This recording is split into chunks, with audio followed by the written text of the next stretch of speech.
خوتي خواتاتي اهلا وسهلا مرحبا بكم يا جماعة الخير ومساء الخير عليكم زول الفلاون. J'espère que vous allez bien, j'espère que vous vous portez bien. سامحونا, nous n'avons pas pu commencer plus tôt aujourd'hui. La grippe nous a un peu affaiblis, puis on travaille sur un sujet assez technique, assez solide. C'est un sujet économique qui concerne d'abord les relations algéro-émiraties. Moi, ce conflit avec les Émirats, il est vraiment défavorable aux intérêts de notre pays. Totalement défavorable aux intérêts de notre pays. Je le dis, l'intelligence, le bon sens, le patriotisme, l'amour pour l'Algérie, le devoir de préserver sa stabilité, de son développement, nécessite qu'on fasse des négociations directes et un dialogue avec les Émirats pour trouver un compromis rapidement et sortir de cette crise de guerre froide qui nous oppose aux Émirats, une guerre inutile. La preuve, les Émiratis s'apprêtent à acheter le principal client de l'Algérie au niveau de l'exportation de notre gaz naturel. Le principal client gazier du gaz algérien en Espagne, je dis bien le principal client du gaz algérien en Espagne, est en train de faire l'objet d'une opération de rachat par une grande compagnie émiratie. Il s'agit de la société espagnole Naturgy, qui est l'un des partenaires les plus importants de Sonatrach, qui est l'un de ses clients les plus importants. Naturgy, c'est le partenaire de Sonatrach pour la gestion du gazoduc Medgaz.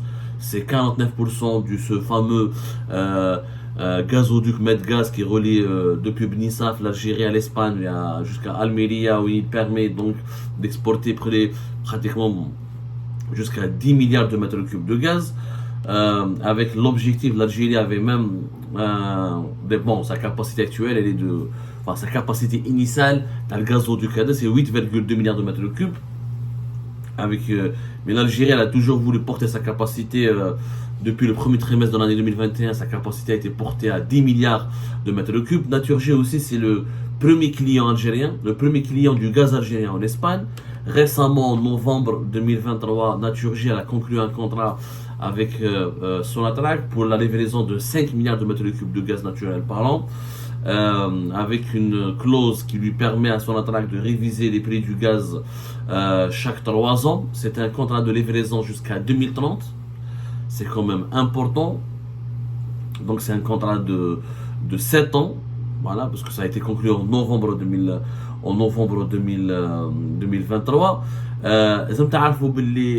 Le marché, l'Espagne, c'est le deuxième client du gaz naturel algérien. Alors, c'est important que vous connaissiez un peu les chiffres, c'est pour cette raison que nous vous avions préparé une synthèse avant le début de cette émission.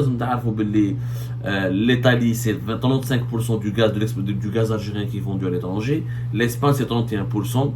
Ensuite, vous avez la Turquie, qui représente 8,4% du gaz algérien exporté à l'étranger. Ensuite, la France, entre 7 et 8%. Ensuite, vous avez d'autres pays qui sont importants, comme le Portugal, avec lequel nous avons des contrats de livraison de gaz depuis la fin des années 90, qui ont été renouvelés aussi en 2019 pour 2,3 milliards. Le Portugal nous achète 2,3 milliards de mètres cubes, c'est pas beaucoup, mais ça reste quand même l'Algérie. Et le Portugal, le gaz algérien constitue sa principale source énergétique. Et le gaz qui est consommé, plus de 30% du gaz qui est consommé au Portugal vient aussi de l'Algérie. Donc, avec les pays les plus importants avec lesquels nous collaborons, et l'Espagne, Naturgy, comme la compagnie Gaz Natural Fenosa, comme Enagaz, c'est des partenaires importants pour l'Algérie. C'est vraiment important pour l'Algérie. D'ailleurs, Gaz Naturgy, qui s'appelait Gaz Fenosa. Voilà. Je voulais juste vérifier ce détail. Naturgy, auparavant, s'appelait Gaz Fenosa. Alors déjà, avant même le contrat qui avait été signé en novembre 2023, l'Algérie en juin 2018 avait déjà signé un contrat pour la livraison de 8 milliards de mètres cubes à Naturgy, qui s'appelait à l'époque Gaz Natural Fenosa, jusqu'à 2030. Donc c'est juste ce contrat qui a été réactualisé en novembre 2023. Qu'est-ce qui s'est passé? C'est les Émiratis, à travers leur grande société qui s'appelle TAQA, qui est Abu Dhabi National Energy Company, TAQA, qui pèse plus de 90 milliards de dollars au niveau de sa capitalisation boursière, au niveau de la valeur de ses actifs financiers, qui veut acheter 41,3%, entre 41 et 42% des parts de Naturgy pour devenir le principal actionnaire de Naturgy.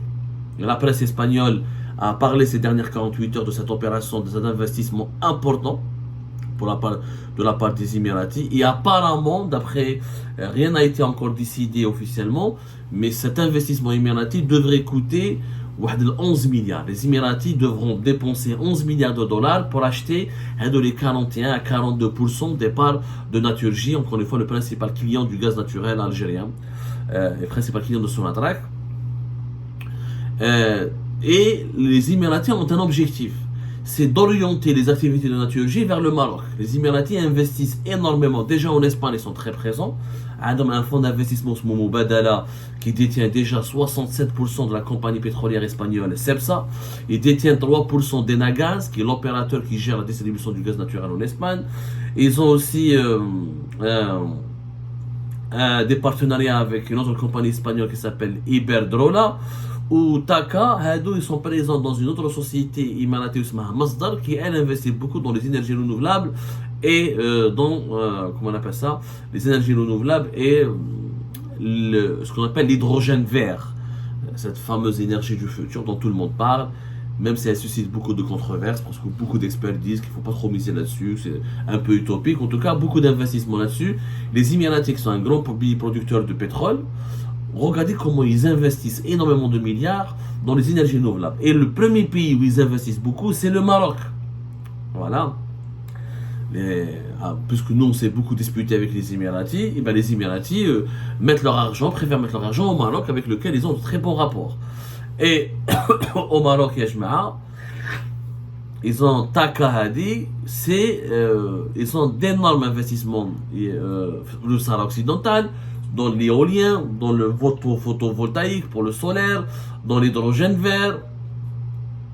C'est considéré les Émiratis de Taka sont considérés comme le plus gros investisseur énergétique étranger présent au Maroc. Il produit 38% à travers les sociétés qu'il détient, ou à travers ses investissements au Maroc. Les Émiratis de Taka produisent 38% de toute l'électricité consommée au Maroc. C'est quand même, ils possèdent d'ailleurs depuis 2013 une filiale importante, c'est Taka Maroc. Et les Émiratis veulent produire 50%. Ils ont investi dans un plan pour atteindre d'ici 2030. Ils veulent être à l'origine de la production de 50% des énergies renouvelables que devra consommer le Maroc. Parce que le Maroc, vous savez, c'est un pays qui n'est pas gazier. D'ailleurs, il a beaucoup souffert, le Maroc, de la fermeture du gazoduc Maghreb en Europe en octobre 2021, qui lui a assuré de 96 à 97% de ses besoins de gaz naturel, parce qu'il bénéficiait d'un tarif préférentiel grâce au passage de ce gazoduc. Donc il achetait du gaz à l'Algérie en prélevant du gaz sur ce gazoduc qui passait par l'Algérie à des prix référentiels, et ça lui permettait d'avoir 93, 94, il y a même des années où c'était 97% du gaz naturel pour consommer ou utilisé par le Maroc venait de l'Algérie. Ce n'est plus le cas, et le Maroc donc il investit depuis de nombreuses années sur les énergies renouvelables parce que il importe beaucoup de pour les carburants, pour le gaz naturel, il est obligé d'importer beaucoup, et le Maroc n'est pas un pays riche, donc ils ont compris la nécessité des énergies renouvelables. Aujourd'hui, on parle apparemment depuis 2023, on parle de 38% de l'énergie consommée au Maroc, elle vient de la part des énergies renouvelables. C'est assez ambitieux. D'autres chiffres parlent de 24-25%. En tout cas, le Maroc veut avoir 50% de toute l'énergie qu'elle est consommée par sa population. Elle doit provenir des énergies renouvelables. L'éolien, le photovoltaïque, l'hydrogène vert, le solaire. Et les Émiratis sont très présents. Par exemple, les Émiratis ont un programme d'investissement de 1,1 milliard et demi, 1,6 milliard d'euros dans l'hydrogène vert. D'abord dans le solaire, Sahara occidental. Ensuite, ils ont un projet dans la région de Oued Dhab, dans la région du Sahara occidental dominée par le Maroc. Ils veulent investir au Maroc 27 milliards de dollars pour devenir l'un des plus grands producteurs et exportateurs mondiaux d'hydrogène vert. Ils veulent acheter justement Naturgy pour que les Espagnols plus tard achètent l'énergie renouvelable qui est produite depuis le Maroc. Donc ils ont toute une nouvelle stratégie. Elle peut menacer l'Algérie. Elle peut menacer l'Algérie pour une raison simple. C'est que si les Émiratis investissent massivement au Maroc et en Espagne pour que les Espagnols et les Marocains traitent ou échangent entre eux essentiellement au niveau des énergies renouvelables, les importations espagnoles du gaz naturel algérien pourraient baisser. Et si ça baisse, l'Algérie gagnera beaucoup moins d'argent, parce que quand même, l'Espagne reste le deuxième client après l'Italie, et le gaz naturel, je vous le rappelle, ça représente plus de entre 55 et 60% de nos ressources en devises. Donc si on exporte moins de gaz vers l'Espagne, et c'est l'Espagne, grâce aux investissements émiratis, se met aux énergies renouvelables, on va nous perdre de l'argent. Ce qui est malheureux dans cette histoire, c'est que nous voyons des chiffres hallucinants que les Émiratis investissent au Maroc, ils misent sur le Maroc, 27 milliards de dollars pour l'hydrogène vert, presque 2 milliards de dollars pour l'énergie solaire. Les Émiratis sont devenus les premiers investisseurs dans le secteur énergétique au Maroc. Et là, en voulant racheter le premier client du gaz naturel, du gaz algérien en Espagne, eh ben, il y a l'axe Abu Dhabi Rabat va être renforcé. Et moins de présence, même, ça va, il n'y a pas d'inquiétude. Le gaz algérien reste, l'Algérie est redevenue le premier fournisseur du gaz. En Espagne, il y a les chiffres d'avril 2024. Les chiffres sont très favorables pour l'Algérie. Alors l'Algérie en avril 2024, selon les dernières statistiques publiées par Enagaz, la société espagnole qui gère le réseau de distribution de gaz en Espagne, jusqu'au 12 avril dernier, l'Algérie a dépassé les États-Unis et la Russie, et l'Algérie fournit pratiquement 40% et quelques du gaz naturel qui a été consommé par les Espagnols. Donc il n'y avait pas d'inquiétude. Sur le premier trimestre de l'année 2024, l'Algérie a fourni plus de 33% des besoins en gaz naturel de l'Espagne, les États-Unis 24,5% et la Russie 23%. Et malgré la guerre, etc., le gaz russe continue d'être acheté par les Espagnols. Mais l'Algérie reste le pays qui domine, alors que durant les années 2019, 2018, même 2020, les États-Unis avaient dépassé l'Algérie au niveau de la fourniture du gaz naturel pour l'Espagne. Mais bon, cette position elle est menacée. Elle est menacée parce que les Émiratis clairement ont une stratégie d'orienter, d'essayer d'influencer les autorités espagnoles pour consommer davantage d'énergie renouvelable, et les investissements massifs dans le solaire, dans l'éolien. Les Émiratis ont un objectif très clair. Ils investissent énormément dans le solaire, l'éolien, l'hydrogène vert au Maroc pour que le Maroc puisse exporter de l'électricité ou de l'énergie produite à partir du solaire, de l'hydrogène vert ou de l'éolien vers l'Espagne. C'est très ambitieux de la part des Émirats. L'Algérie, comment elle va réagir maintenant? Si Naturgy devient majoritairement dominée par les Émiratis, est-ce que les Algériens vont continuer à vendre du gaz à l'Espagne? Nous n'avons pas le choix. On a eu des crises importantes avec l'Espagne depuis mars 2022 jusqu'à aujourd'hui encore, avec un début de rétablissement des relations vers la fin de l'année 2023, avec le retour en novembre 2023 d'un ambassadeur algérien à Madrid. Ensuite, la visite qui était prévue à la ministre des Affaires étrangères espagnole en mars 2024 à Alger, elle n'a pas eu lieu. Les tensions, les relations algéro-espagnoles ont rebalancé dans la tension et dans les malentendus. La crise algéro-espagnole n'a pas été encore réglée. Mais malgré cela, l'Algérie a vendu et continuera de vendre son gaz à l'Espagne parce qu'elle n'a pas le choix, parce que ça constitue des revenus en devises très importants.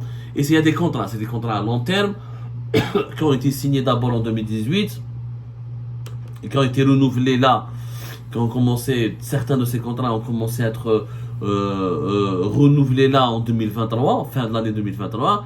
Donc on ne peut pas, l'Algérie va risquer énormément de problèmes si elle essaye d'annuler ces contrats. Et puis, elle ne peut pas remplacer le client espagnol. L'Espagne, c'est très proche de l'Algérie. Nous avons un gazoduc qui relie l'Algérie, notre pays, à l'Espagne.